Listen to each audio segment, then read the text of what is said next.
Hey, what is up, everybody? Welcome to the Guilty as Charged podcast. My name is Steven, and I am the host, as always. And this show is presented by our friends over at Prize Picks. Joining me tonight is my guy, Tyler, as always. Tyler, what's up, man? How you doing tonight? I'm pumped, man. This is our big board. It's only 75, I know, or technically it's 80, but Yeah. I'm excited to discuss this big board, share it with everyone, and see how everyone agrees with us 100%. I'm so excited for everyone to only agree with us. Yeah, it's going to be a 100% agreed show for sure. Tyler and I have discovered that we see players very similarly throughout our years of doing this together. So we'll have some disagreements, I'm sure, but Mhm. this is going to be a lot of fun.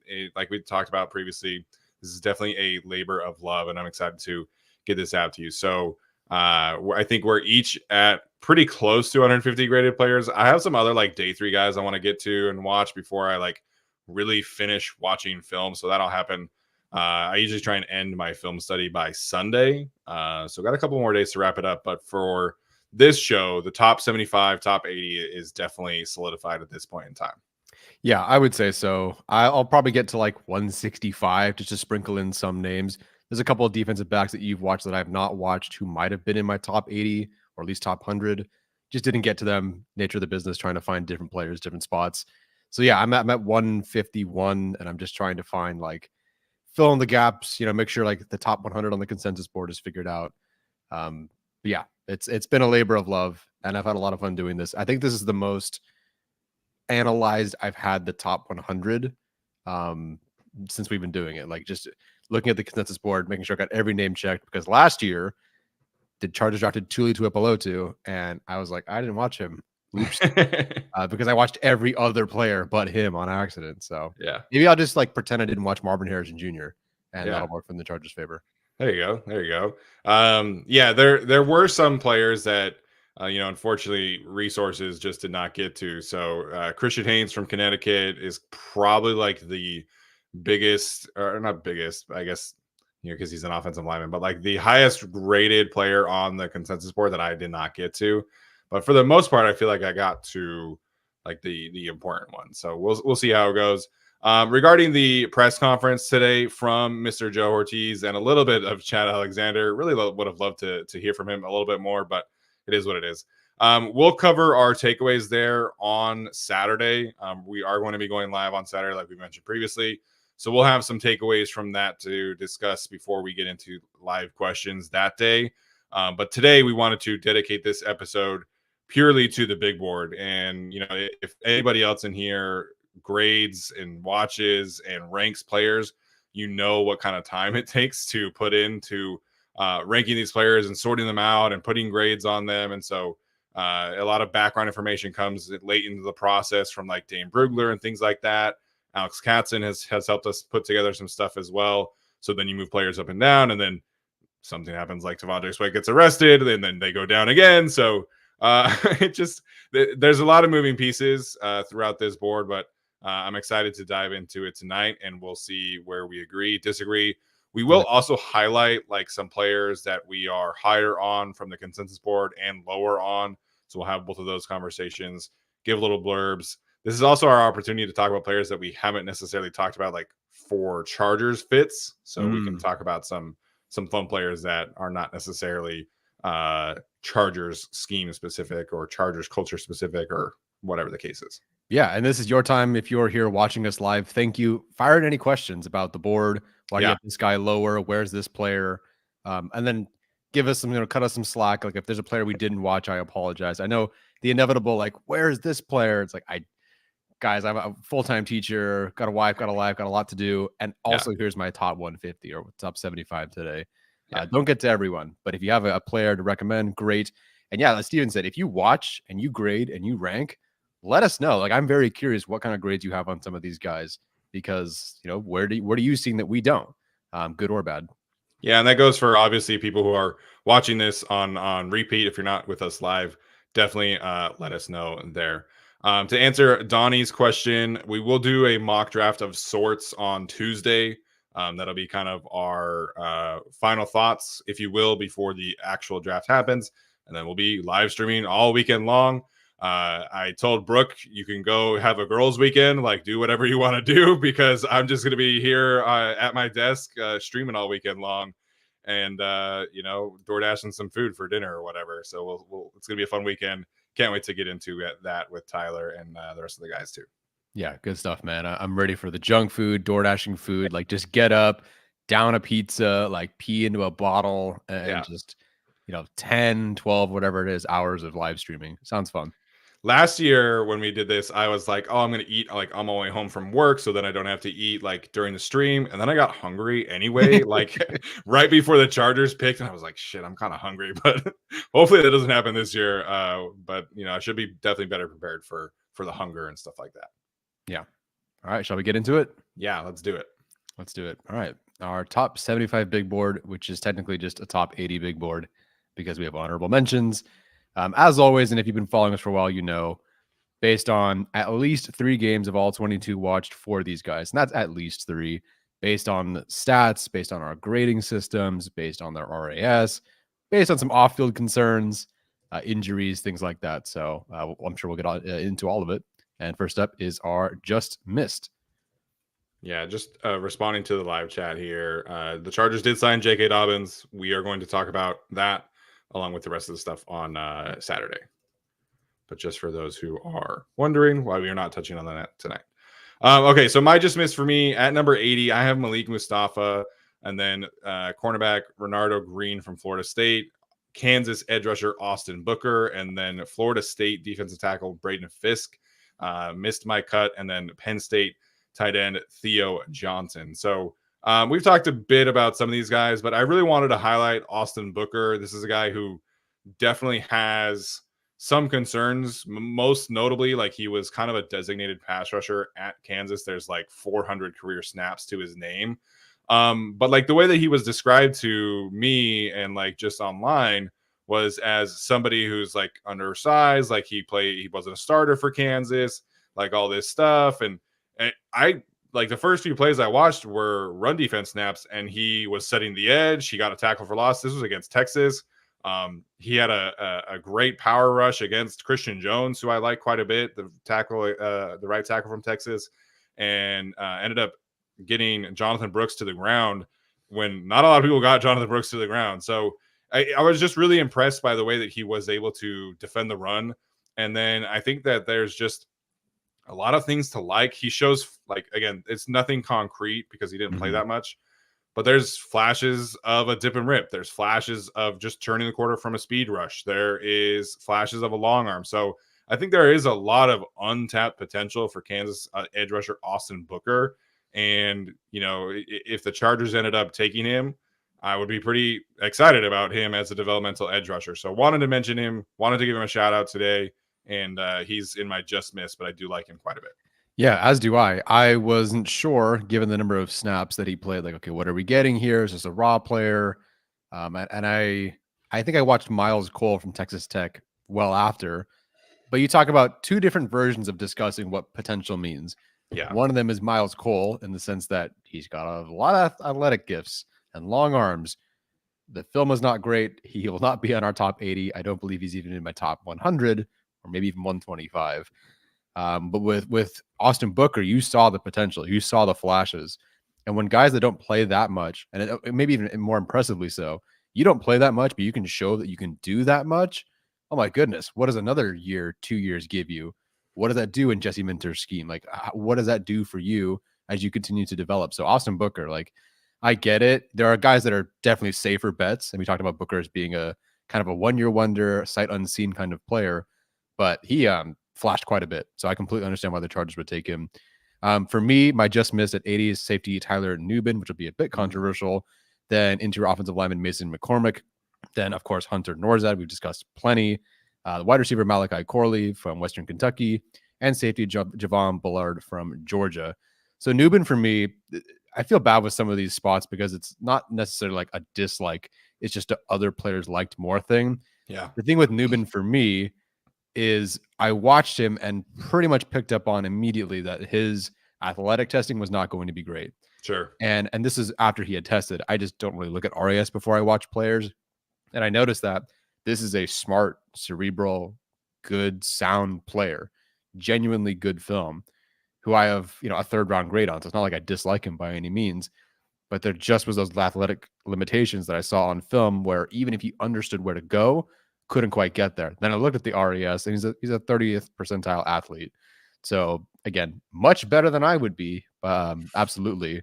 But basically the safeties I have in front of him are guys that potentially tested better or showed more on film where they were better athletes. So Newbin I like. And I think that everything upstairs is brilliant. I just think there are some athletic concerns. So he dropped for me a bit. Yeah, I think that's totally fair.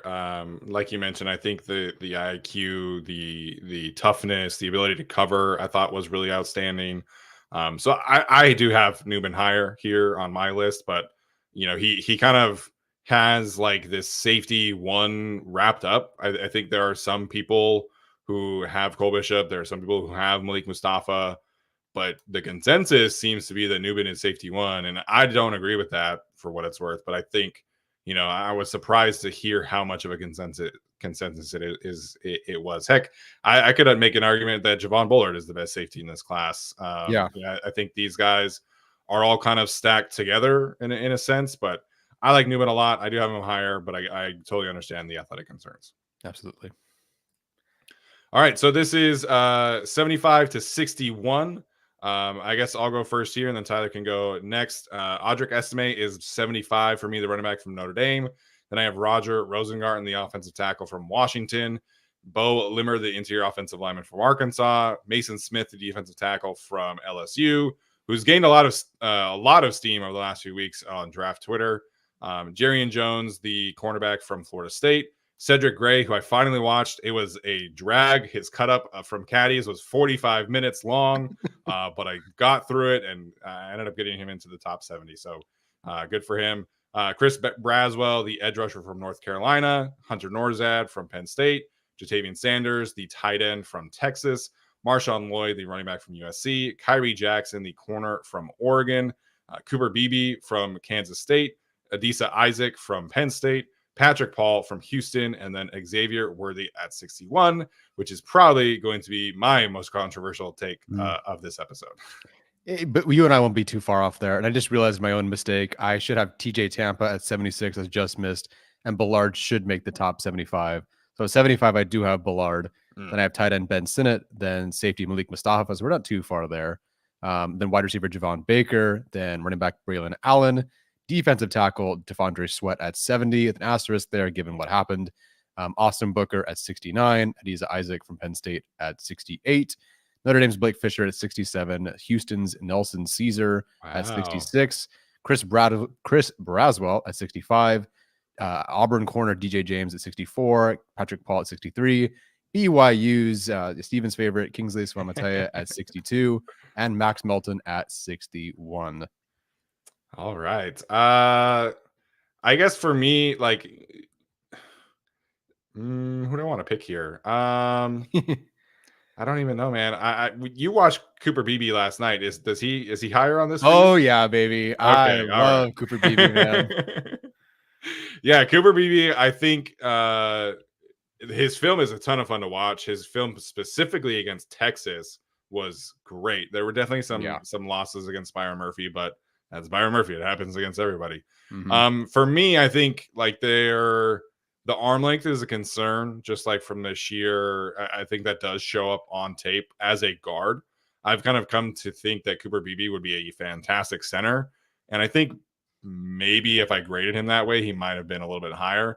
But the dude is a brawler. Like the dude is absolutely always trying to put people in the dirt. So he was a ton of fun.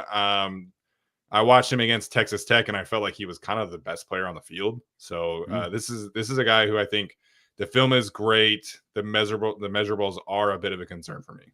Yeah, I definitely agree there. I had a blast watching him watch the Texas game first, which is a heck of a first impression given who he had to go against.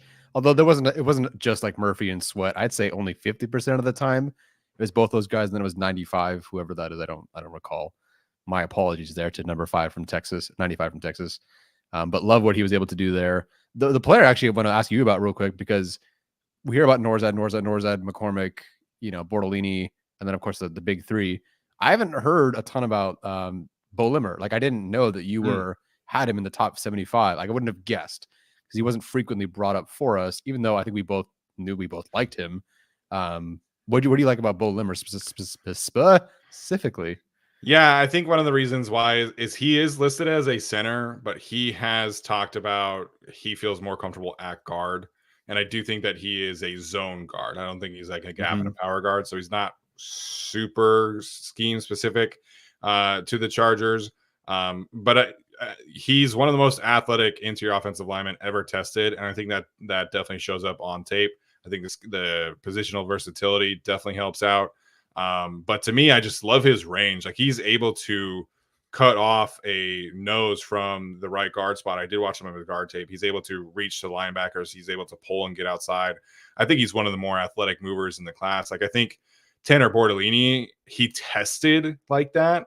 But to me, Bo Limmer, you see it more on tape. So he's more of a, if this were the previous Chargers regime and they were doing a lot of outside zone and pin and pull and counter concepts, then Bo Limmer for me would be definitely higher on like a Chargers specific board. Mhm. But the film is fantastic. I didn't love the center tape, but I went back and watched some guard tape specifically against like Alabama and those guys, and I thought it was fantastic tape. So I definitely can see that he's more comfortable at guard. So I like him, but not as a pure center guy. Yeah, I totally get that. He also, and again, this interior offensive line, this center class is so good. I Yeah. think he was 98th percentile tester and benched, 225 39 times. I don't know about you guys, but I can't do that. Yeah. Yeah. And for those in the chat asking, if you're not watching this live, the players highlighted in green are players that we are higher on than the consensus.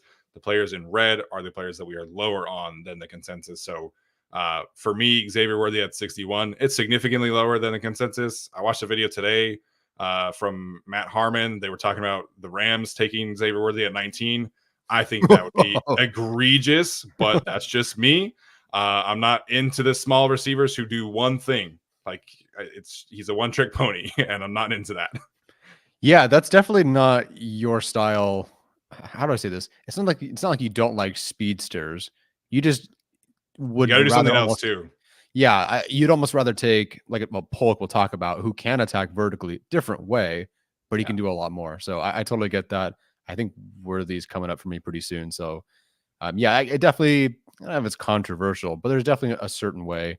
Do you have any? Did any of like the Jalen Hyatt discussion from last year kind of seep into how you feel about Worthy or some of Yes. these guys? Yes, 100%. That's part of like what I love about doing the draft is like you learn about what works and like what doesn't. And so like from an edge rusher standpoint, like for a really long time I was into like the bendy, twitchy edge rushers. And then you just kind of realize like those guys Mm-hmm. don't really like hit super often. Like they have a specific role they can play, but then you listen to Khalil Mack talk about pass rushing, you listen to Thule talk about pass rushing, and like the power guys are the ones that stay in the league. So that has definitely influenced me and like that position. And then Jalen Hyatt, Mm-hmm. it's just you need to be able to do different things.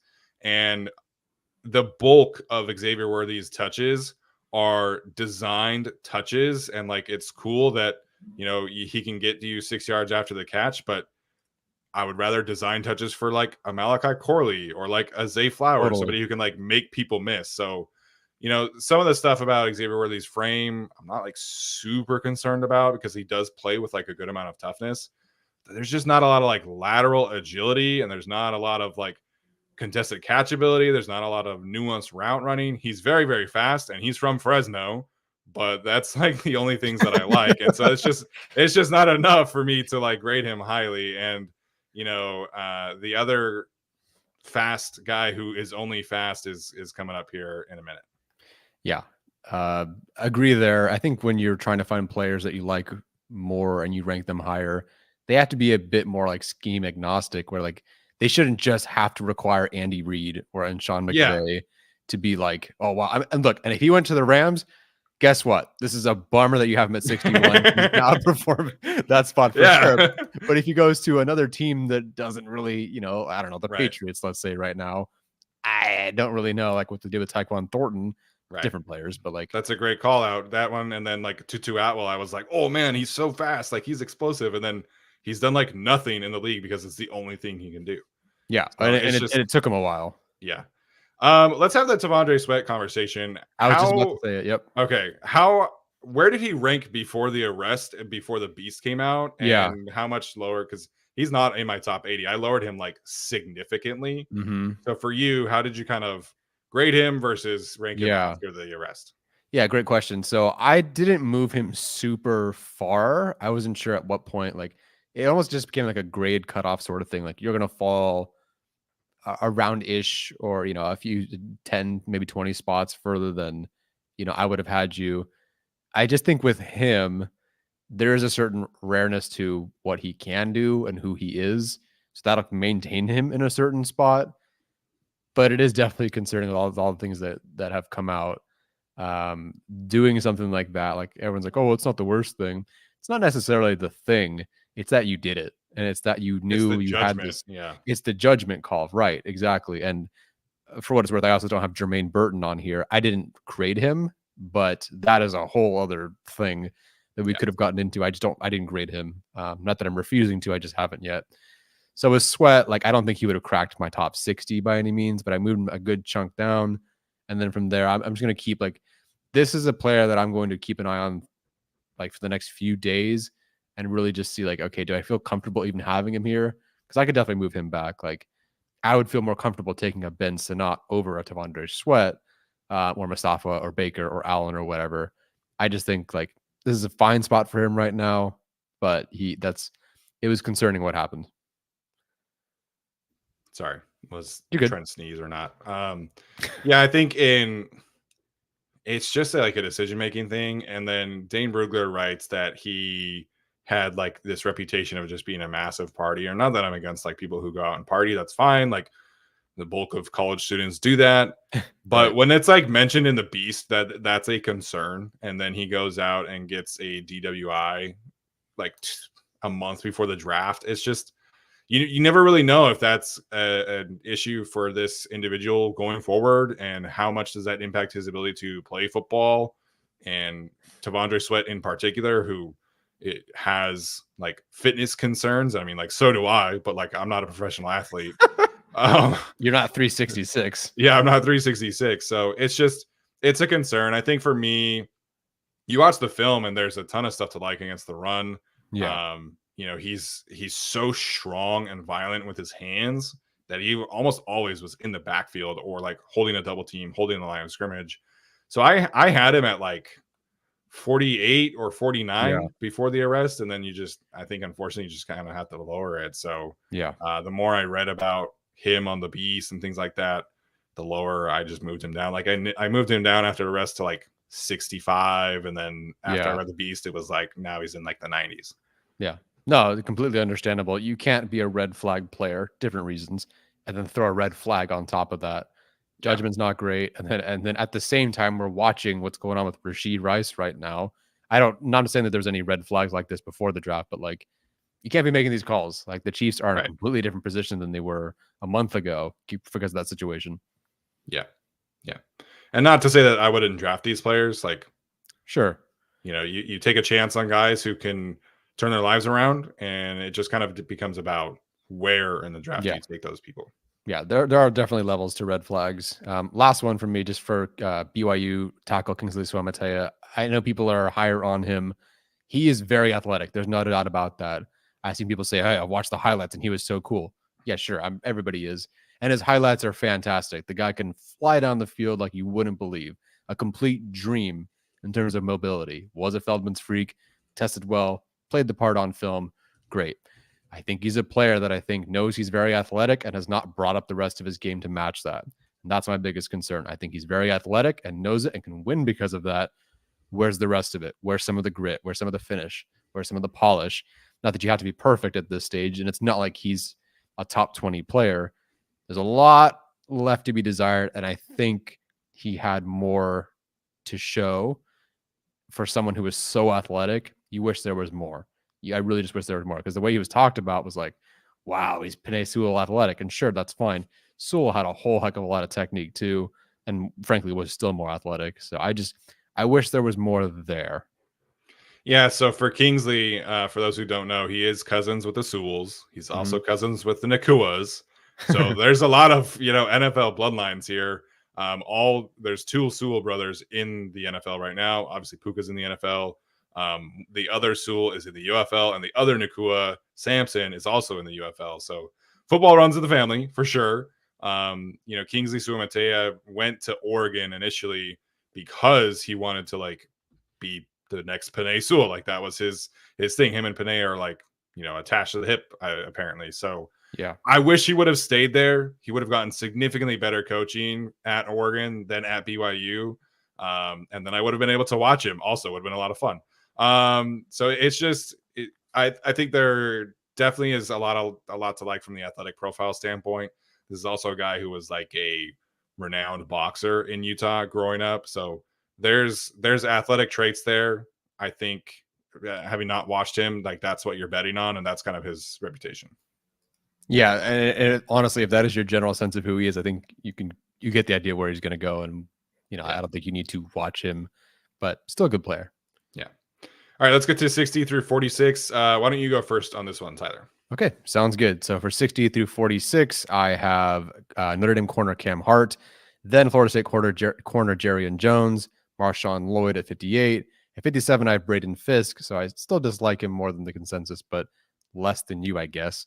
Mm-hmm. Then I have tight end Jatavion Sanders, then defensive tackle Rook Rororo, and then wide receiver Malik Washington at 53, running back Ray Davis, 52, running back Jalen Wright, then Jordan Morgan at 51, then Troy Franklin at 50, Keon Coleman at 49, Chris Jenkins at 48, Xavier Worthy comes in at 47, and then Jonathan Brooks, mostly because of the injury. I think he cracked into the top 40 easily. Jonathan Brooks rounds out at 46. How did you sort out the tight ends? Because there's a lot of that talk. Tight end this year specifically, after Bowers, I think is a lot of just like choose your flavor. Yeah. So for you, how did you end up viewing Sanders versus Sanat versus the other guys? Yeah, good question. So for me, it just came down to I think Sanders on film was the better receiving tight end of the group after Bowers, of course. And I'll put more stock into that. I definitely worry and have concerns about the lack of blocking. And for someone who was supposed to be like the downfield great receiving threat, Right. he's neither big nor fast. So that was concerning, but I think there was enough on tape that I really did like that I stuck to the grade with him. And he was ultimately the second highest graded tight end that I had. Granted, there's a big difference between where he is and the number one tight end, but I still liked him enough to take him or to put him here at 56. Yeah, the blocking definitely is a concern. I think my favorite thing about him was actually like his body control and his ability to track the ball properly. No drops. Like no drops. He consistently made Quinn Ewers right when Quinn Ewers was very, very wrong. I will never understand the Quinn Ewers hype. He is a terrible passer. But Sanders was just always in the right position. He would able to contort his body to the other side to catch the ball. Like you mentioned, no drops. So there's a lot to like here. His athletic profile, I think, is a little overstated, like you mentioned, but there's just like no mistakes as a pass catcher. Like he's very clean as a route runner, very clean as a ball catcher. Kind of reminded me a bit of Gerald Everett, just from like a toughness and like body control standpoint. Sanders, I think, is a little bigger, but that's kind of like the profile I think Sanders brings to the table. Okay, so for me at 60, I have Mason McCormick, the interior offensive lineman from South Dakota State, Max Melton, the corner from Rutgers, Troy Franklin at 58, the wide receiver from Oregon, Rook Ororo. So we're pretty close on Rook, 2 spots there. Ennis Rakestraw, the corner from Missouri at 56. Jaden Hicks, the safety from Washington State, is at 55. Javon Baker, wide receiver from UCF at 54. Chris Jenkins, the Michigan defensive tackle at 53. Edgerrin Cooper, the linebacker from Texas A&M at 52. Jalen Wright at 51. Cam Hart, who I've talked a lot about in this process, at 50. Peyton Wilson at 49. And then Ben Sinnott at 48. Blake Fisher and Tyler Nubin at 46. So Nubin is probably the guy here that we've differed the most on, at least based off of where you had him and where I have him. Yes. Come on, someone's calling me out for not having enough offensive linemen. Calm down. I got the offensive linemen in there. I think we're pretty close on most of them. Nubin mostly just came down to athletic concerns for me more so than just disliking the film. I'll tell you right now, Edgerrin Cooper is not in my top 80 at all. I did not like watching him. First of all, the worst thing you could have done is said he reminds you of Kenneth Murray. So thanks a lot Sorry. for that one. Sorry. I set you up for a low bar, and then But he here's still the didn't thing. clear it. I forgot that you had said that. And I watched him and I went, you know what this reminds me of? And I'm like, oh, he even said this already. So that was not a good mix there. I really felt like everything that bounced outside, or everything that was a quarterback was, running outside and scrambling, all great. When it came down to things in front of him, when things were cluttered, didn't like it. I also thought he didn't have quite the requisite agility and nimbleness to make certain plays. Like there was change of direction. Like sometimes on a backside chase, that I'm like, go get him. You watch some of these guys and they could just flatten and go down the line of scrimmage. Not different position, but like Jonah Ellis can do that. Different position again, but like there's a certain nimbleness that was not there. So if you're just laterally or just linearly, I should say, very quick, you can go get, you can blitz that way, or you can go that way if they bounce outside, or if the quarterback scrambles, you can go get them. If that's all you can do, there's a whole middle of that field that they're going to take advantage of. And so watching him and coming to the realization that it did feel very familiar, as you already pointed out, yeah, it didn't make my top 80. Yeah, I think the film definitely backs up as like a top 80, as a non-top 80 player. Mm-hmm. But it's the athletic traits. I think you do have to Yep. bake some of that into things. So like Kenneth Murray didn't hit, but like Patrick Queen did. So it's like, if you can get a Devin White situation, I think it can be worth it. But he's got to land in the right situation. I think if he gets into a spot where they make him the mic, make him the play caller, have him cover, it's going to be a tough spot for him. But if he lands in a spot where he's the second linebacker and he can just be fast and not be what Kenneth Murray was tasked to be, maybe he can hit. So it's a bet on traits. Yeah. I debate, like, he's probably the player I moved up and down the most throughout this process. Totally. I settled him in here just honestly, mostly exclusively because of the athletic traits. Yeah. And I totally get that. There's an aspect of landing in the right spot. Oh my goodness. Because there's so much there to love. Yeah. And then, he's like cleaner than Peyton Wilson, who's got several injuries. So he can definitely do very well. We're not there yet, but I feel like this is kind of the range because Cooper is, I think, your linebacker 3 and mine as well. Where would Deion Henley fit in this?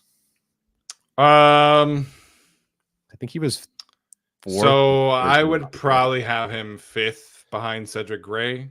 Okay. Deion, he's not really my type at linebacker so much, like Edgerrin Cooper isn't my type either. Yeah. But Deion was also older. He was former safety, like not super experienced at linebacker. So he's just I think Deion probably would have been in like the 80-ish range for me this year too, and behind, the top guys. Yeah, that makes sense. I think he was between 75 and 90 for me last year. Yeah, so I didn't love Deion coming out, for what it's worth. Yeah, and there was definitely risk with him for sure. Yeah. All right. 45-31. I have Kamari Lassiter, cornerback from Georgia. Keon Coleman, the wide receiver from Florida State. Jonah Ellis, the pass rusher from Utah. Tyler Guyton, the offensive tackle from Oklahoma. Cole Bishop, also from Utah. So back-to-back Utah guys for me. Xavier Legette, the wide receiver from South Carolina at 40. Trey Benson, the running back from Florida State at 39.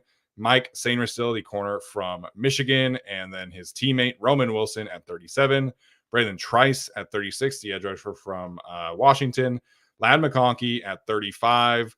I heard a great comparison for him today, and I was going to bring it up, and now I forgot. That'll come back to me, I hope. Junior Colson at 34. Jonathan Brooks at 33. Brandon Dorlus at 32. And then Zach Frazier rounds out my top 31 here from West Virginia. I guess I should have asked. Brandon Dorlus for you as a defensive tackle, not an edge rusher? Yes. Yeah, he's not an edge rusher. I think he can like occasionally kick out to edge, but he's an interior pass rusher for me. Yeah.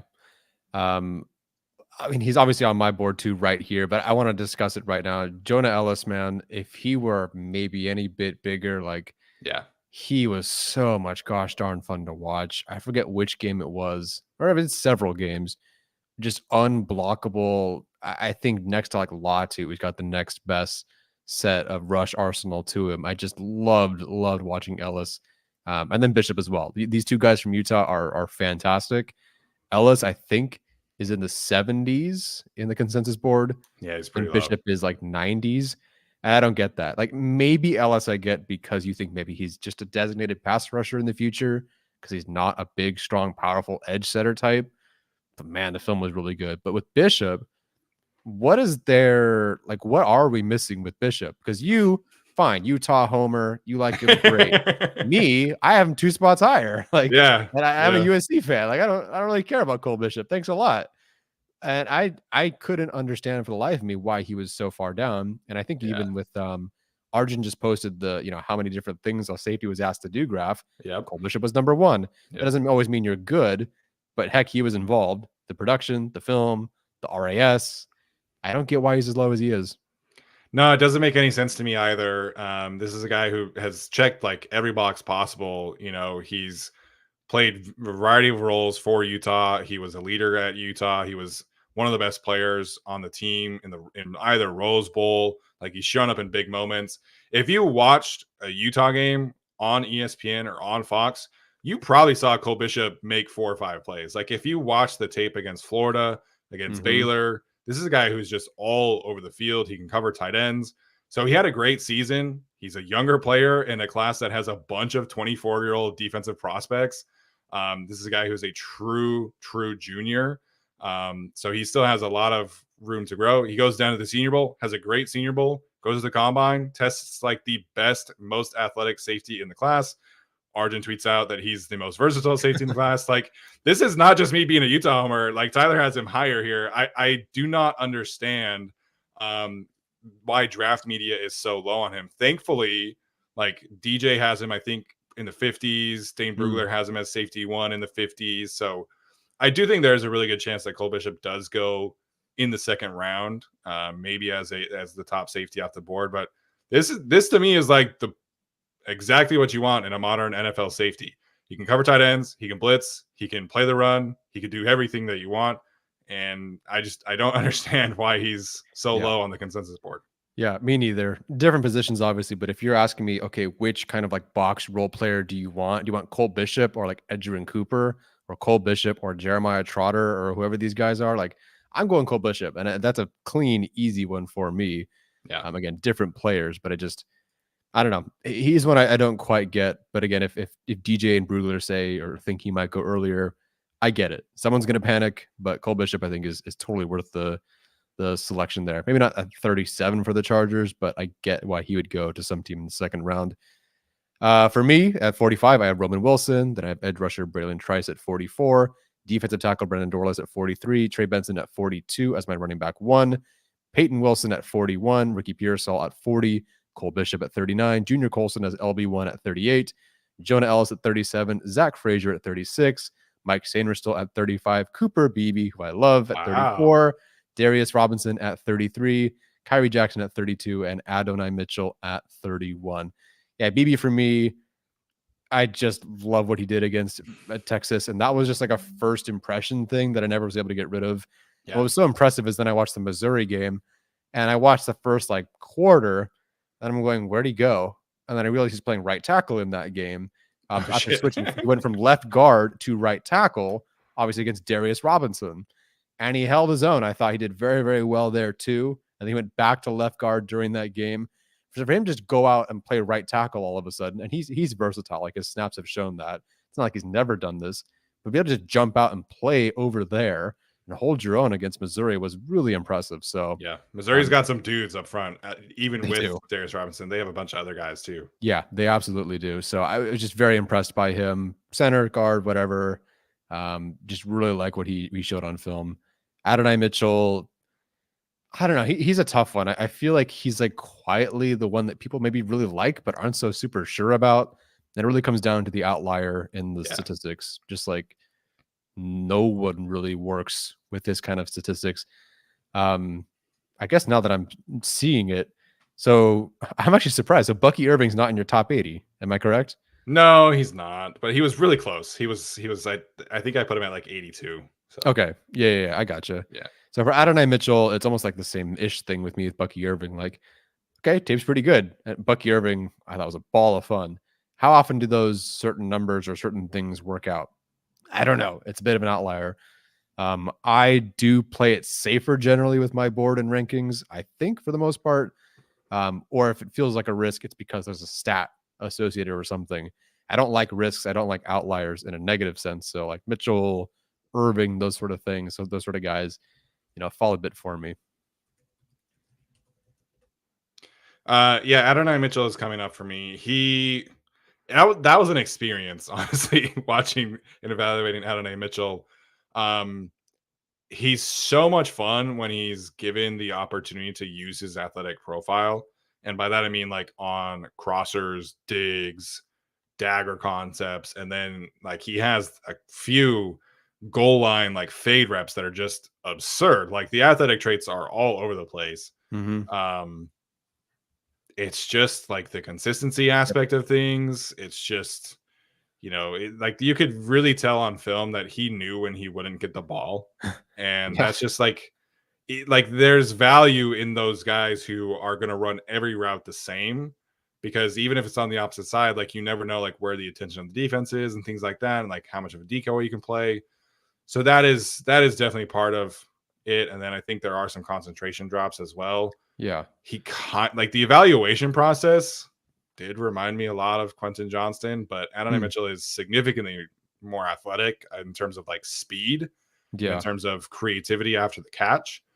But it was just like very much like, oh, I like him. I don't like him very much. Oh, I like him. I don't like him. And so it was very like roller coastery for me. By the end of this stream, I'd like to know where Quentin Johnston would be in your wide receiver rankings. I can tell you right now if you want. Okay, go for it. So for me, last year I had Quentin Johnston as wide receiver 4 in that Mhm. class, and he had a 6.65 grade for me. Right now, that is the exact same grade that I have on Xavier Legette, who is my wide receiver 10. And I feel like I would like Legette more than Quentin coming out. So I think Yeah. Quentin would be like 11 for me. Yeah. So okay, I'll jump in. So he was my wide receiver 5 behind Cedric Tillman, which is definitely something that I did. Listen, I didn't love that wide receiver class, man. Last year was Uh, tough, man. It was tough. Like even I like JSN a lot, like in terms of film, but he was like never on the field. no, of course not.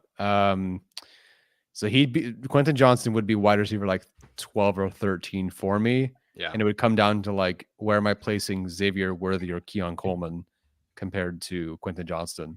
yeah. And That's I don't mean that as a revisionist history. You can go back and look at where we had these guys. yeah. It's public. It's just this class is great. Last class wasn't so great. Neither of us really loved him.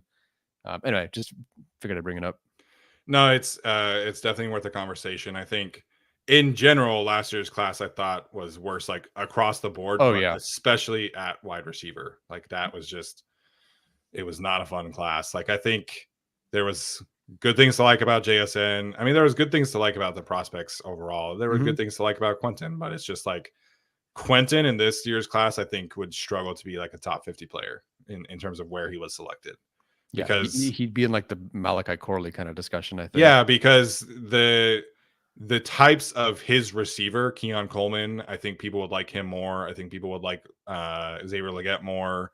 So it's just I think you would have a tough time in this class. So you made the right decision by going out last year. Yeah, no kidding. All right, top 30. We're almost there, guys. All right, you go ahead this time. Ooh, okay, top 30 for me. Let me bring it up. All right. I have Rusher Chop Robinson at 30, then Xavier Legette at 29. So definitely would have had him over QJ. Kamari Lassiter at 28, Kool-Aid McKinstry at 27, defensive tackle Michael Hall at 26, offensive tackle Tyler Guyton at 25, wide receiver Jalen Polk at 24, wide receiver Lad McConkey at 23, Jackson Powers Johnson, who I'm just realizing we have the exact same spot here at 22. Cooper DeJean here at 21, Graham Barton as an interior offensive lineman at 20, and Marius Mims at 19, Byron Murphy at 18, Troy Fau. So, okay, what is it now? Troy Fa'utanu from Washington. I have him as an interior offensive lineman because I'm not confident enough to say things against Brendan Thorne. So I'm going with that one. And then Brian Thomas Jr. here at number 16 for me. For what it's worth, the end of my round 1 grades ends at Murphy. So Murphy, oh my God, what was it? Fa'utanu. Murphy, Fa'utanu, and Brian Thomas Jr. are my 3 with first round grades. And then, of course, the next 15. Okay, so the end of my first round grade is Graham Martin. So 20. I Cool. have 20 first round grades. We do not have quarterbacks graded. So Right. I have Ricky Pearsall at number 30, Jordan Morgan at 29. I was surprised you had him lower. I feel like you would have liked him, Do you but want to? I can basically tell you why I didn't like Jordan Morgan as much okay. because I just watched Graham Barton right before that. Oh yeah. That would do it. I was like, That okay, would so do it. not Graham Barton. Okay, so and Yeah. like I feel bad. I do like him, and he definitely feels like a. I just like other players more. But yeah, I watched Yeah. Barton, then watched Morgan. I went, okay, inferior player. Yeah, I watched Jordan Morgan independently and I had him like in the 40s.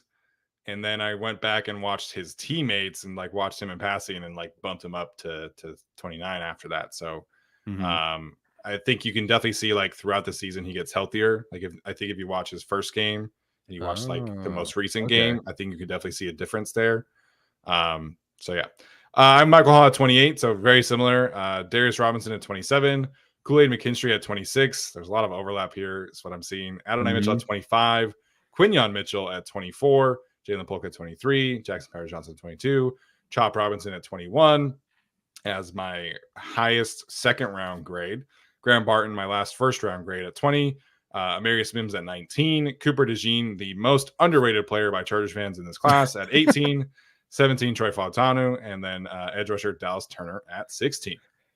Yeah, Cooper DeJean. Generally speaking, I feel like the wide receiver corner debates are such a range of debates, whereas like offensive lineman feels very narrow Yeah. because wide receiver and corner are the things you can't watch on YouTube. And I don't mean that to sound like an asshole, but I mean like if you sit and watch the all 22 and look at the zoomed out versions, I think we'd have more nuanced discussions. So Cooper DeJean, it's basically just down to like white corner, don't like him.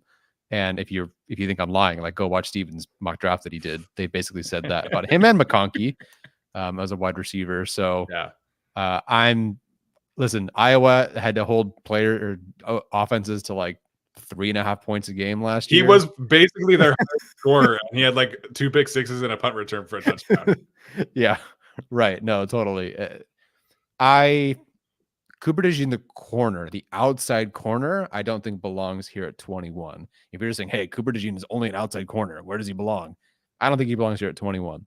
You take into account everything that he can do, including be a bit of a safety, play in the slot, all the athletic upside. Yeah, I think he belongs here at 21. I think we had Brian Branch higher. I'm not saying he's Brian Branch, but it's kind of the same feeling I get. Would the Chargers at 21, I'd like to have Brian Branch? Sure, I think so. Yeah, I think outside corner wise, he's got to get into a zone heavy scheme. Like a lot of people have connected the dots to him towards the Colts. Gus Bradley, perfect coach for Cooper DeJean, man. Like this is a cover 3 corner through and through. Somebody who can play a lot of corners, play off the ball, read and react. He's got great ball skills to me. And then I would say he or Terran Arnold are the best tacklers in this class. I love the way that he tackles, love the way that he blitzes. There was a rep against Braylon Allen where he took Braylon Allen head up and got him to the ground. And Braylon Allen's like 6'4" and like 240 pounds. So I think there's a ton to like about Cooper DeJean. I do agree that he's maybe not like a super clean fit for like what the Chargers need per se. Yeah. In terms of like an outside corner. But Jesse Minter likes tall corners with length. He likes corners who are fast. He likes corners who can play multiple positions. And he likes corners who can play the football and tackle. From a stylistic standpoint, I think Cooper DeJean checks a lot of boxes for the Chargers. I think from a scheme fit, I think they want to play a little bit more man to man than I would be comfortable with him. But stylistically, like Cooper DeJean checks a lot of boxes for them. Yeah, they do. I want to have the Kool-Aid McKinstry discussion because I liked him more than I think his 27th ranking based on the film that I watched. Like he was probably in like the teens for me. I don't think he would have been a top 10, top 15 player, but he's here at 27. Was this kind of mostly for so you have him at 26? We're pretty close. Would he be like early 20s for you without the question marks, or is this just kind of like this is foot injury for sure? Yeah. He tested better than I thought he would, especially given the fact that he's been dealing with this foot injury. But yeah, this is JC Jackson's scar tissue for sure. Quarterback with a foot injury. I'm just like a little nervous about it. Yeah, no, totally get that one. And then I guess Jackson Powers Johnson. So You had him higher. I had him higher. I ended up just liking Barton more. Yeah. How are you playing some of the medical whispers that are out there with Jackson Powers Johnson? Yeah, it's tough because they're usually when a player has like verified medical stuff come out at the combine, like everybody kind of knows about it, like the foot injury from Kool-Aid McKinstry, stuff like that. But there's like rumblings online of like a neck issue for Jackson Powers Johnson that nobody's really like none of the reporters have talked about super publicly. And now like the big mock drafters, Yeah. Peter Schrager didn't have him in the first round. Mel Kiper didn't have him in the first round. Matt Miller has come out and said that the league is not as high on him as draft media. So it does kind of sound like he is falling, and I can understand it if that's like a medical thing, but the film, man, is so much fun to watch. This guy reminded me of like a Trey Smith, like somebody that just Yeah. always would want to just go brawl like every single play. So I think he can play guard too. Like I do think he could play, Yeah. start at guard for the Chargers if they drafted him at 37. So the medical concerns we'll never really know. But if you start to see Jackson Powers Johnson fall, like that's why. Yeah, I agree. So he's here right now at this spot, but if he falls 10, 20 more spots, like it's not going to surprise me. Yeah. Yeah. And if he's there on the board at 37, like I would be pretty hard pressed to pass on Jackson Powers Johnson there. Yeah, I mean, people are considering taking him at 23. Talk about 37. Granted, you got to do the profiles and check things out. But I'm certainly comfortable with him at 37, but I don't make those decisions. Yeah. All right. Let's get through our top 15 here. Do you want to go or did you go first? Do you want me to go first? I can go first, I guess. Go for it. I have two names bolded here for some reason. I have Quinyon Mitchell here at 15, then Dallas Turner as my edge 3 at 14, Taliesi Fuanga here at 13, who I moved up having watched other edge rushers play him.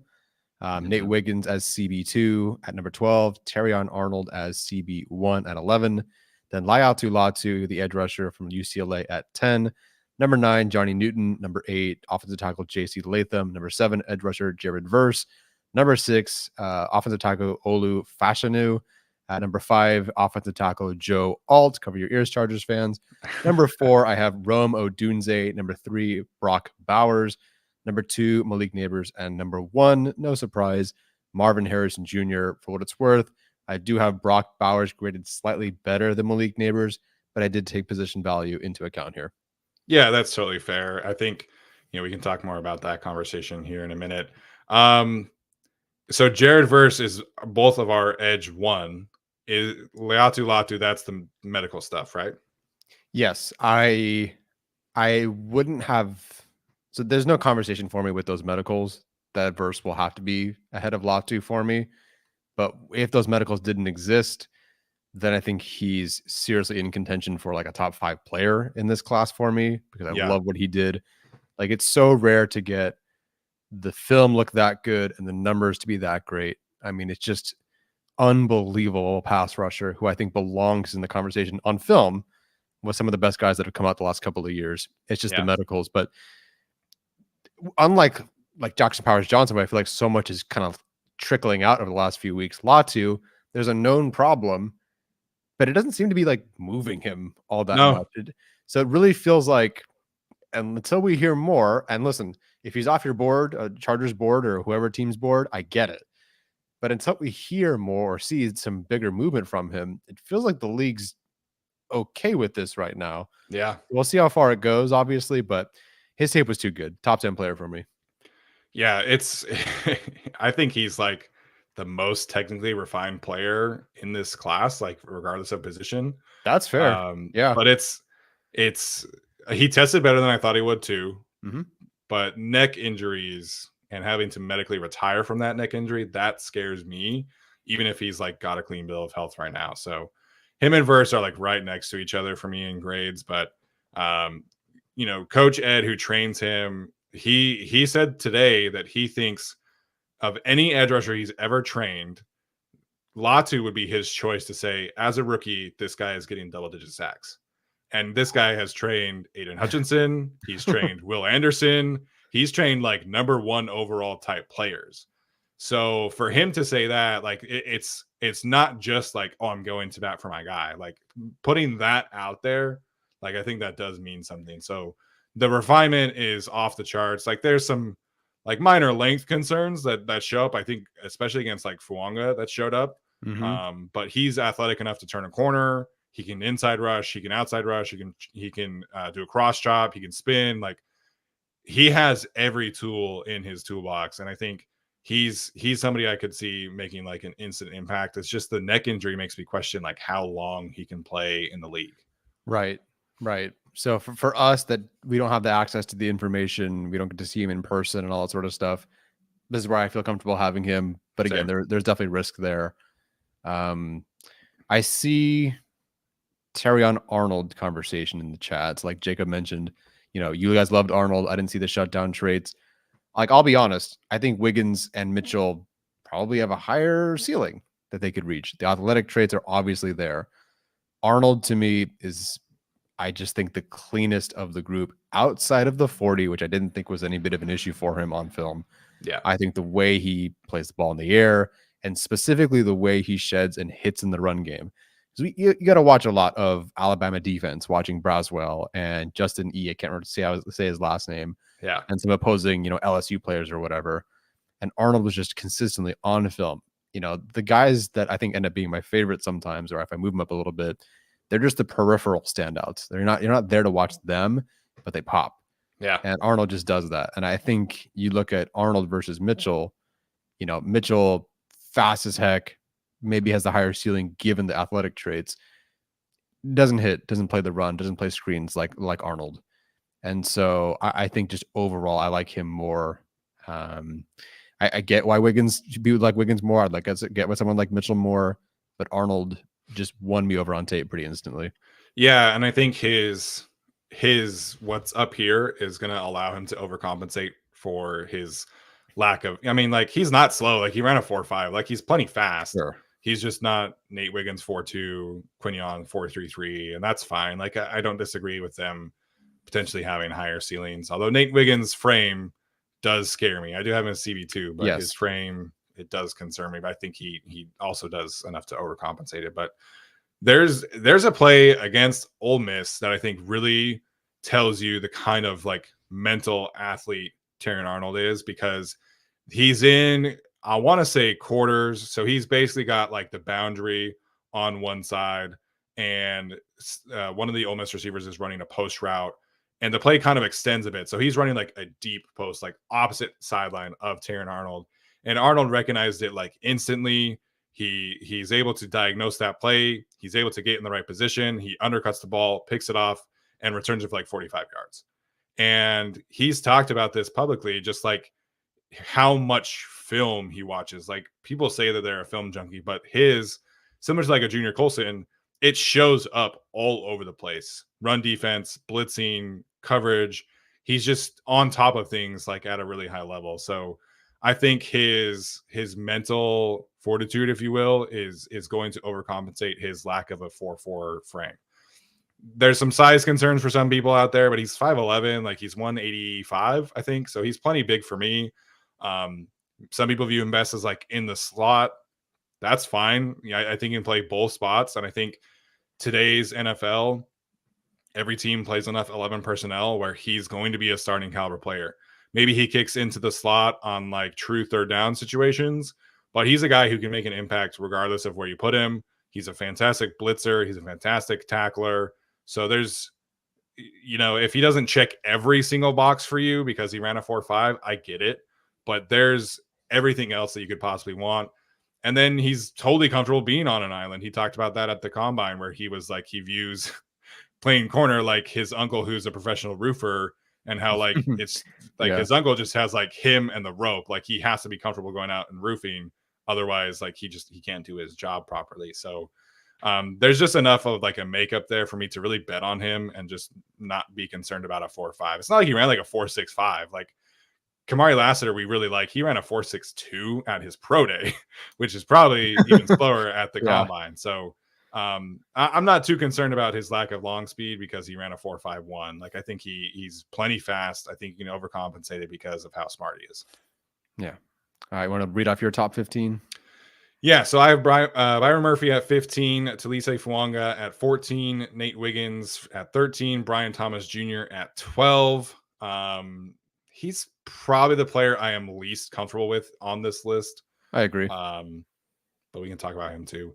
JC Latham at 11, Laiatulatu at 10, Olu Fashanu at 9, Jared Verse at 8, Jerzon Johnny Newton at 7, Joe Alt at 6, Arnold at 5, Romo Dunze, Malik Neighbors, Brock Bowers, and then Marvin Harrison Jr.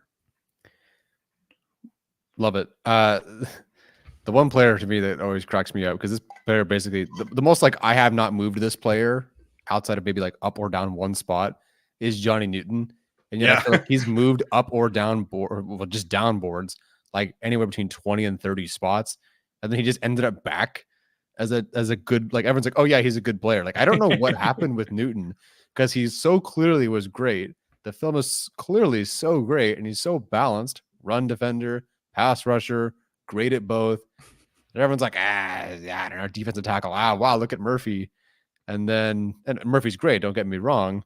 And we somehow have circled all the way back to Newton being a top 10, top 15 prospect in this class. It was such a strange thing with him. He did nothing, but I don't know what happened. But Newton is back here. Basically has been a top 10 player for me this entire time. Yeah, 100% agree there. I went back and watched his teammate, Keith Randolph, who's a kind of weird player. Like 2 years ago, he had like 45 pressures, and then this year he had like 12. So that was kind of a weird thing.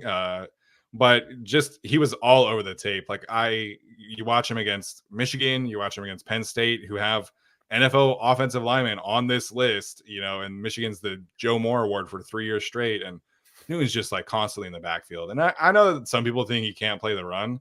I think you just have to get him in the right scheme to play the run. Like, I don't want him too gapping, but if you allow him to shoot the gap and be aggressive, like, he can absolutely play the run and make an impact. So he definitely is, in terms of defensive linemen, I would say he is probably right behind Latu as far as like technique and ability to use his hands and be disruptive.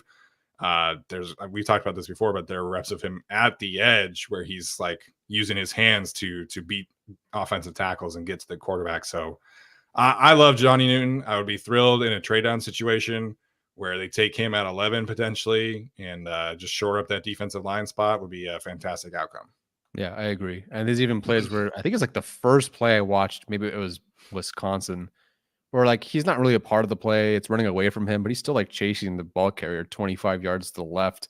Yeah. Like just everything about his tape was so freaking good. Yeah. Loved him for sure. I think also the player who dislikes quarterbacks the most in this class is Johnny Newton. Like, he wants to destroy the quarterback every time he gets in the backfield. So I love watching that. Speaking of getting into the backfield, or at least preventing those players from getting in the backfield, we've arrived at Joe Alt as offensive tackle 1. That to me ended up being just not unfortunately. How do I say this? He checked every box. He basically passed every test. The more I watched him, and I obviously went back and watched like Blake Fisher, for example. Tape was good. Like, the tape was already good. That was not a question. Yeah. But then he tests super well. The numbers are there. Everything about him screams pretty darn safe. So I obviously don't mean this as to say the Chargers should take Joe Alt at 5 because he's at the 5th spot. I have other players, including Romo Dunze, ahead of him. Yeah. But he is worthy of that top 10 selection. And also the only one Brandon Thorne has listed as worthy of the top 10 selection. Yeah. So Olu Fashanu is definitely like my type of offensive tackle. Like, he's just so smooth athletically, and he's explosive out of his stance, and he has a ton of range. Like, he can reach a 3-tech from, a backside cutoff. Like, this is a guy, Olu has a lot to like about him. Weirdly has like the smallest hands of any offensive tackle prospect in the history of the NFL. But just like athletic profile and stylistically, like, Olu is my type. And it's the same thing as like, Penei Sewell was that way, and Rashawn Slater was that way, Tristan Wirfs was that way, Andrew Thomas was that way. Like, that's the kind of offensive tackle that I like. And so Joe Alt, the first time I watched him, I was like, okay, like there's definitely some good things here, but he's kind of like a little stiff, a little like slow out of his stance, but it just doesn't matter. Like, unless your name was JT Tiamulau from Ohio State, like you did not get past him. And Brandon Thorne talks about how important it is for offensive tackles to be able to protect the corner, be able to keep that part of the pocket intact. You didn't like the path of least resistance for an edge rusher is to turn the corner on that offensive tackle, and it's just the fastest way to get to the quarterback. Mm-hmm. Nobody turns the corner on Joe Alt. I watched like 6 games. Nobody, not a single person beat him around the corner. And then you watch his run blocking. And I think that to me was where I like knocked him the most. But Yeah. then you watch like the way that Notre Dame uses him and the way that he is able to show off. Like it does take him a bit to get going. But when he gets going, man, like he does have a ton of athletic traits to him. He is 6'8", so it does like it makes sense that he's like a little like slower off the football. Um, but you watch him run pin and pull, like this guy seals off edges like nobody's business. And like the 6'8" thing shows up all over the tape. It is, if he gets his hands on you, you're cooked, you're done. So unless you have like a truly, truly like special speed to power rusher, you're not really getting around Joe Alt. And I know that, like, listen, I would be upset if the Chargers took him as well because of like the instant reaction of not getting one of these weapons. But in a vacuum, he is somebody worthy of taking 5th overall just from a pure grade standpoint. I think if you stack him up from all the offensive tackles I've graded and watched since 2019, I think he's in the conversation of the top 5. I think Panay, Rashawn, and Tristan Wirfs would be cemented as like my top 3. And then Mm-hmm. after that, there's like a conversation of him and Paris Johnson and Andrew Thomas, but he's in that conversation. So, you know, he's definitely a prospect worthy of taking 5 overall. I just think that, like we see on this board here, I like other prospects better. Yeah, I agree. I It would obviously be very tough for me, as we see right here. At minimum, 3 of our top 4 are going to be there for the Chargers, Yeah.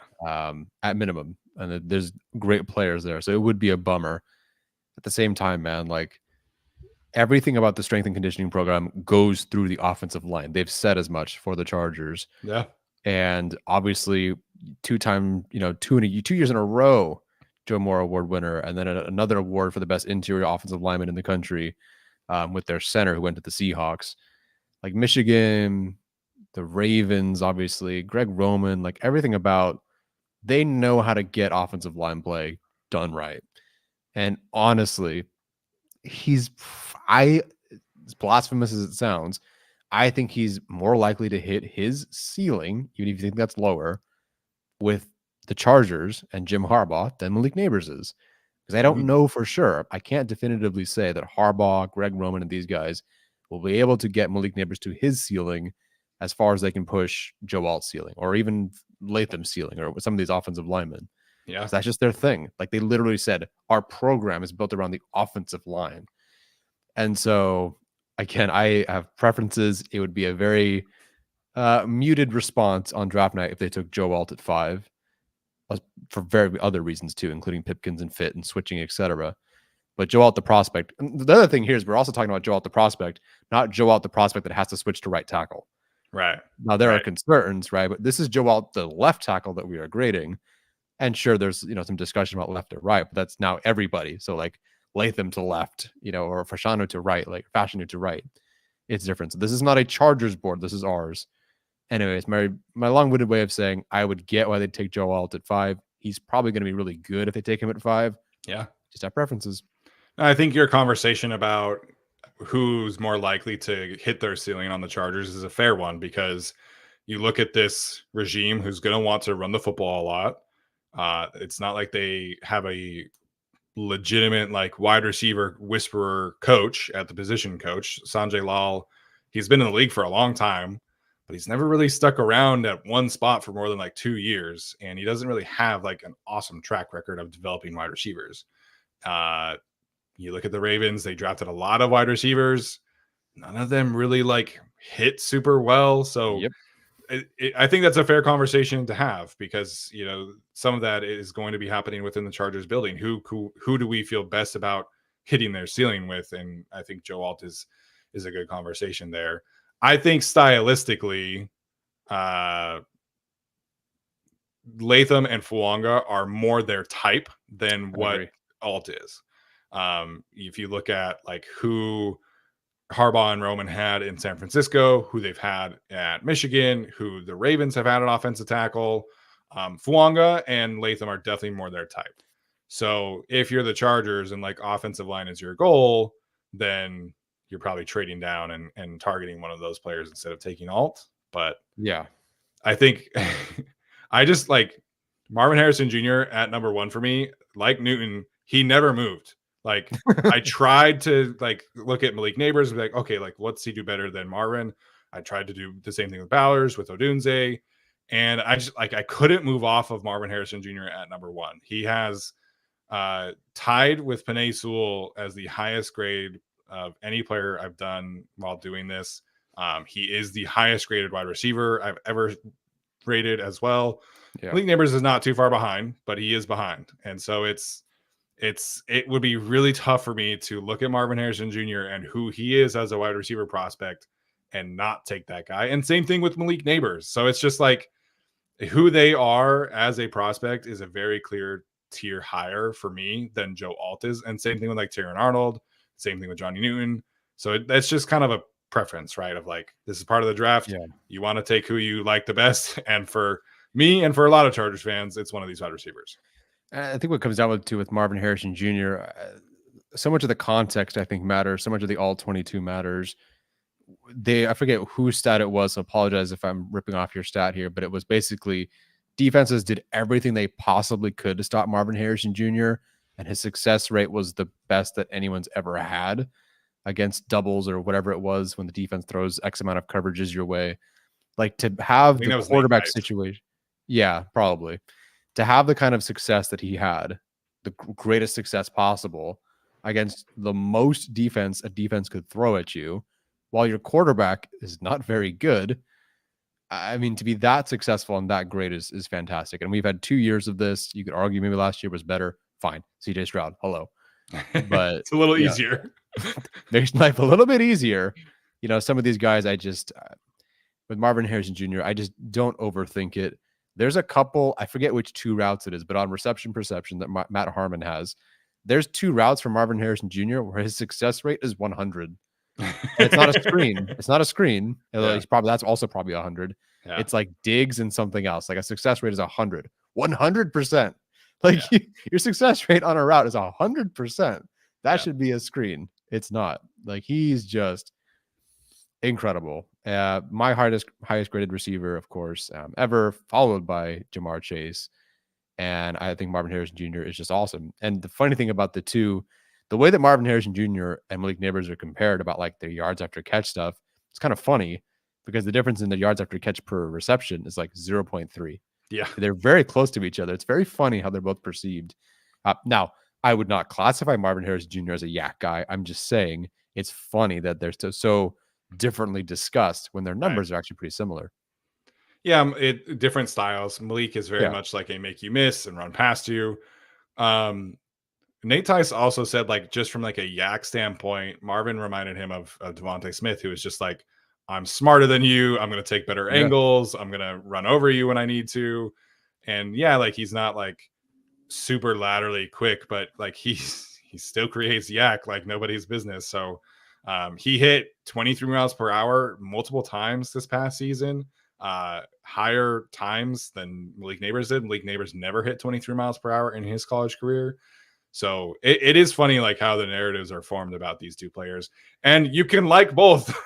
Like you don't have to try and put them against each other. So for me, it's like Marvin, Jamar Chase, and Malik Neighbors is right behind him. And Malik Neighbors is the all-time receiving record holder at LSU. At arguably wide receiver U, Malik Neighbors is the receiving record holder. So that matters to me. And I think stylistically, I don't know how much either of these players are going to fit the Chargers, but I know Marvin fits the Chargers because I think he has that toughness, physicality. Like everybody else is training for 40 times, and Marvin Harrison says, I'm training for football. and I'm going Yep. to play football, and this is what I'm going to do. So we've heard nothing but great things about him in terms of his work ethic, in terms of everybody else. Brian Hartline, who's been at Ohio State for all this time. He played in the NFL. He's been in charge of developing these wide receivers, was asked last offseason, like, who's the best pro that he's ever worked with. And he said, without hesitation, Marvin Harrison Jr., and then everybody else you can fall in line after that. So it's, again, he's going to go to bat for his guys, but Marvin is that, like, he is to me, a franchise altering wide receiver. Yeah, I agree. I mean, all the tape, all the numbers, everything you've seen, the fact that his dad is who he is, the fact that he's from Ohio State, which is kind of wide receiver you at this point with LSU. They're at least neck and neck. It's just back and forth with them. Yeah. I mean, like everything, you can even like scout the helmet. I feel like it's one of the few times I feel like you can scout the helmet because Heartland will get these guys ready. That's for sure. Yeah. So I guess the one name I definitely want to bring up because he's number 4 for both of us. Donnie asked, how mad would you be if they took Odunze at 5 over Marvin Harrison Jr. and Malik Neighbors? Mad is not the right word. I'd be very disappointed. But I think the conversation is more so Neighbors versus Odunze. And that to me just comes down to stylistic choice. Yeah. And who you think best fits your offense. Like maybe Neighbors is a better prospect on your board. I don't know. But in terms of fit for the Los Angeles Chargers, they might go Odunze. And everything that's been coming out about him is tremendous. The stories about him and his grandfather and how he didn't watch any of his games, or he could not. Sorry, there was an accident. He was blinded, so he could not watch his games. That story, the thing that Dane Brugler talked about, where he played through a punctured lung and broken ribs for the rest of the season. Rome Odunze is absolutely exactly what I think Jim Harbaugh would be looking for in a receiver. That's not to say the others aren't like that, but Rome Odunze he's a Harbaugh kind of fit. Yeah. I think, to me, I don't see them taking Odunze over Marvin because they play I the don't same think so, yeah. position. Like, stylistically, they're pretty similar. And Harrison is a more explosive athlete at the same position. So I can't see them doing that. Odunze versus Neighbors is a real conversation. I have them graded pretty closely, but Yeah. Neighbors gets the edge for sure. But Odunze definitely, as we've talked about, is a Harbaugh guy through and through. The toughness, the physicality, the ability to, make sure that he has so many. Like, I could cut up a blocking highlight of Rome Odunze. Nobody Yes. would watch it except for the real sickos out there. But it's a possibility for me to do that. I can't do that with Neighbors. I can't really do that with Marvin Harrison Jr. either. But there's enough out there for Odunze as a blocker to really be like, yeah, he's a Harbaugh guy, played through the punctured lung. And it's not just that he played through the punctured lung. He did it against Oregon and Michigan and Texas, his 3 most important games, 3 teams who all have NFL corners. Kyrie Jackson, who we love, is on Oregon, obviously. Potential cornerback number 1 next year on Michigan, Will Johnson. Rome cooked him all game long. They could not stop him.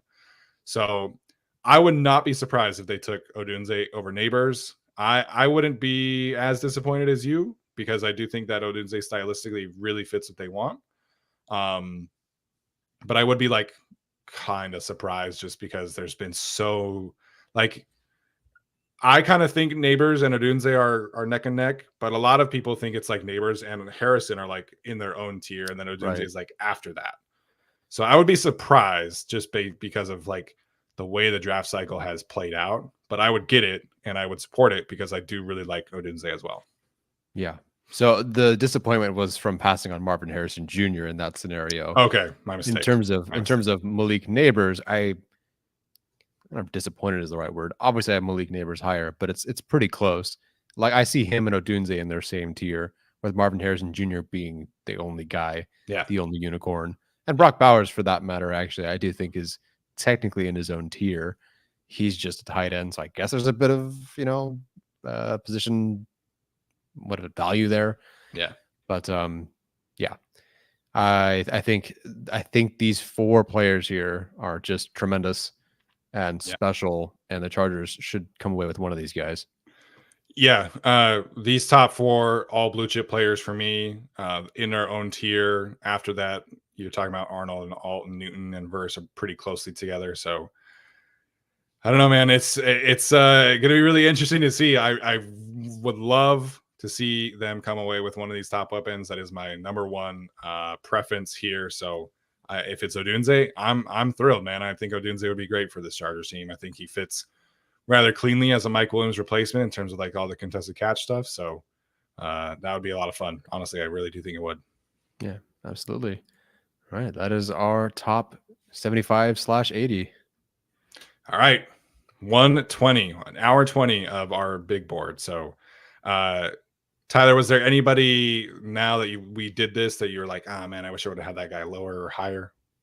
Not necessarily, but I did not watch Rakestraw, so that's one player that I did not have on there. And then I didn't watch the Washington State safety.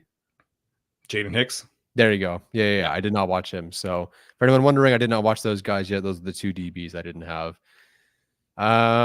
No, honestly, I feel good about most of these placements. I will completely change a lot of them by the time next week comes around. But that's the nature of it. We're always going to be fiddle faddling with the board, and then just let it go. And I'm excited. Like I talked about last time, you and I have earned the right to just relax on day 1, day 2, and day 3 because we've done a lot of homework. We'll continue to do homework. I will definitely be watching prospects on Thursday morning. No, not morning. I work. I teach. Sometime before the draft, I'll be watching some film, some last minute players. I was talking with my mom on the phone yesterday, and she was like, "Oh, like you guys are gonna go live during the draft, right?" And I was like, "Yeah, we are. Like we're gonna do the whole weekend." And she was like, "Even on Saturday when you don't know any of the players," I was like, "Whoa. We know the players. Like I know Devon Pele, all right. I know Miles Battle. Yeah. They asked me about him, but obviously that's because of the Utah thing. But no, it's gonna be fun. Like when we were in Vegas, I wish we could watch the draft with Arjun every time because Arjun has the PFF access, which would be a lot of fun to have for the day 3 guys. So all right, that's gonna do it for us today. We are gonna be live on Saturday. That is when we'll be giving our takes on the Joe Ortiz press conference as well as the J.K. Dobbins thing. So if you're wondering why we didn't touch on that stuff today, like I mentioned earlier, we wanted to make sure we dedicated this episode exclusively to the big board. Hopefully you guys enjoyed it. Whether you are watching this or listening to this and you have a player that you disagree with, or you have a player that you wanted to get on your own big board, like let us know. Well, we're happy to obviously converse with you guys and be able to have that kind of conversation. So appreciate you guys as always. We'll see you on Saturday. Bolt up.